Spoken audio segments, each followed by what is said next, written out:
दोस्तों ये कहानी है एक इंसान की जिसने 400 से भी ज्यादा दिन तक दुनिया के सबसे बड़े और बेरहम समंदर पैसिफिक ओशन में जिंदगी और मौत की जंग लड़ी, वर्ल्ड रिकॉर्ड बनाया और 14 महीनों बाद वो जिंदा वापस भी आया। लेकिन आते ही ऐसा क्या हुआ कि उसको सुसाइड करना पड़ गया। जानते हैं इस वीडियो में पूरी कहानी।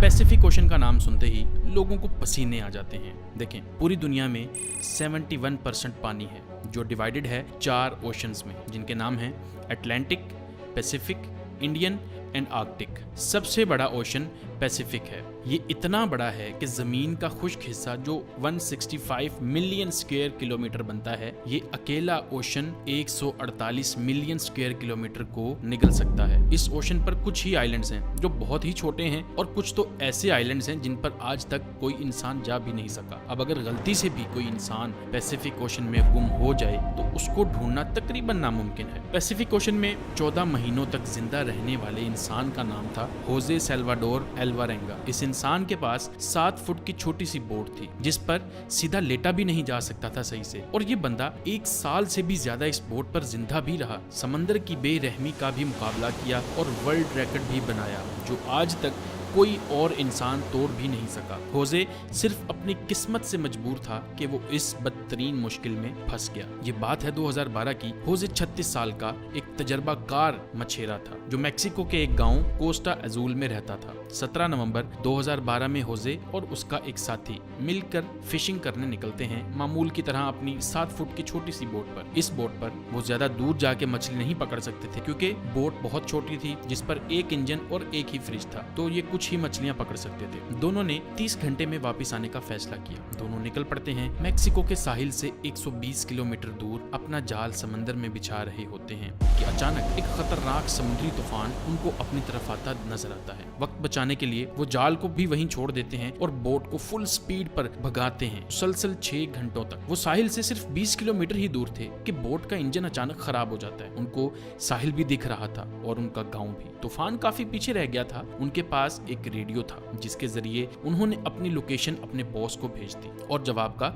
इंतजार करने लगे। किस्मत इतनी खराब निकली कि रेडियो की बैटरी भी डेड हो गई। एक तरफ वो साहिल को देख रहे थे, दूसरी तरफ अपनी तरफ आते तूफान को जो इतनी शिद्दत से आ रहा था मानो इनको जिंदा ही निकल जाएगा। तूफान के साथ हवाओं की शिद्दत इतनी तेज थी कि उनकी बोट साहिल से दूर होने लगी। कुछ ही देर में साहिल भी मंजर से हट गया और तेज लहरें इनको दूसरी तरफ खींचने लगी। इनके बॉस तक जब वो मैसेज पहुंचा तो बहुत देर हो चुकी थी। चनाचे उसने एक सर्च पार्टी भेजी इनको ढूंढने के लिए, लेकिन हर गुजरते लम्हे होजे की बोट दूर से दूर होती गई। तूफान की शिद्दत की वजह से ये लोग ना तो कुछ देख पा रहे थे और ना कुछ समझ पा रहे थे कि अब वो किस जगह पर हैं और साहिल किस तरफ है। हैरानी की बात यह है कि सिर्फ 5 ही दिन में इनकी बोट साहिल से 450 किलोमीटर दूर पहुंच चुकी थी। छोटी बोट होने की वजह से इनको ढूंढ पाना और भी मुश्किल हो रहा था। ना इनके पास कोई फ्लेयर गन थी, ना इनके पास कोई ऐसी चीज थी आग लगाने के लिए ताकि ये धुएं से किसी को सिग्नल देके बुला सके। दोनों एक दूसरे को देखकर मन ही मन में सोचने लगे कि शायद अब बचना मुश्किल है। 2 दिन पहले ही खाना भी खत्म हो चुका था। मछली पकड़ने के लिए भी उनके पास अब कोई साजो सामान नहीं था क्योंकि जाल वो पहले ही छोड़ के आ चुके थे। दोनों का भूख से बुरा हाल था कि अचानक एक परिंदा उनकी बोट पर आकर बैठ जाता है। ये दोनों एक दूसरे की तरफ देखते हैं और एकदम से उस परिंदे पर हमला कर देते हैं, लेकिन उसको पकड़ नहीं पाते। दोनों को पता था कि हो सकता है परिंदा फिर आए। कुछ ही देर में एक और परिंदा आता है। इस बार दोनों बहुत तरीके से उसको पकड़ने का प्लान करते हैं और आखिरकार वो कामयाब हो जाते हैं। और इस तरह दोनों अपनी भूख मिटाने के लिए बोट पर आने वाले परिंदों से अपना गुजारा करते हैं। समंदर का खारा पानी पीने से इंसान की मौत हो सकती है। इस वजह से उन्होंने बारिश के पानी को प्लास्टिक की बोतल्स में स्टोर करना शुरू कर दिया जिसको पीकर वो जिंदा रहते थे। लेकिन जब बारिश ना पड़ती तब वो प्यास बुझाने के लिए मछलियों और टर्टल्स का खून पीते थे, लेकिन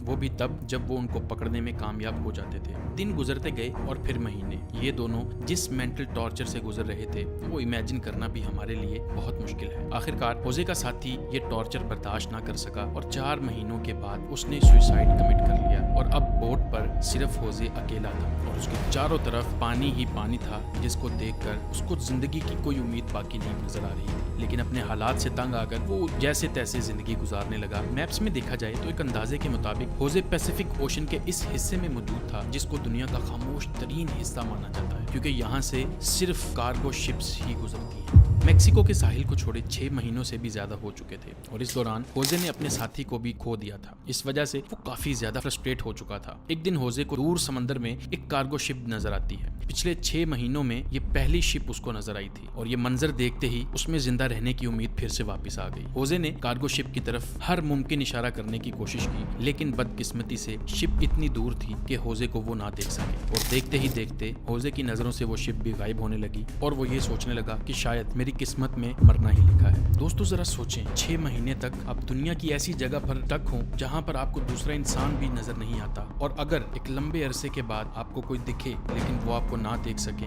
और गुजर जाए तो आपको कैसा लगेगा। 11 महीनों के बाद होजे अपनी इस छोटी सी बोट पर 8000 किलोमीटर ट्रेवल कर चुका था। उसके कपड़े भी फट चुके थे और उसके पास खुद को सनलाइट से बचाने के लिए सिर्फ एक अंडरवेस्ट ही बची। आखिरकार वो घड़ी आ गई जब किस्मत होजे पर मेहरबान हुई। 30 जनवरी 2014 को, यानी पूरे 14 महीने के बाद, होजे ने आसपास पानी में नारियल तैरते हुए देखे तो वो समझ गया कि ये इस चीज की निशानी है कि पास में कोई आइलैंड है जहाँ से नारियल गिरकर तैरते हुए उसको नजर आ रहे हैं। और थोड़ी ही देर बाद उसको हकीकत में एक आइलैंड नजर आता है, लेकिन उसको डर था कि ये आइलैंड भी कहीं उससे मिस ना हो जाए। इस वजह से वो पानी में खुद गया और स्विम करके आइलैंड पर पहुंच गया। पिछले 14 महीनों में होजे ने पहली बार किसी जमीन पर कदम रखा था और जब वो आइलैंड पर पहुंचा तो वो एक मंजर देखकर ज़ारो कतार रोने लगा। उसको एक छोटा बीच हाउस दिखाई दिया जिसमें वहाँ के लोकल्स मौजूद थे और पिछले 438 दिन में होजे का पहली बार किसी इंसान के साथ कांटेक्ट था। ये आइलैंड मार्शल आइलैंड्स का एक रिमोट आइलैंड था जिसको इबोन अटोनी कहा जाता है और ये आइलैंड होजे के स्टार्टिंग पॉइंट से 11,000 किलोमीटर दूर था। होजे की किस्मत अच्छी थी कि वो आइलैंड के करीब पहुंच गया खुद से, वरना होजे से अगर ये आइलैंड मिस हो जाता तो अगला स्टॉप उसका फिलीपींस में होता, जो इस आइलैंड से भी 5,000 किलोमीटर दूर था। होजे को वहां से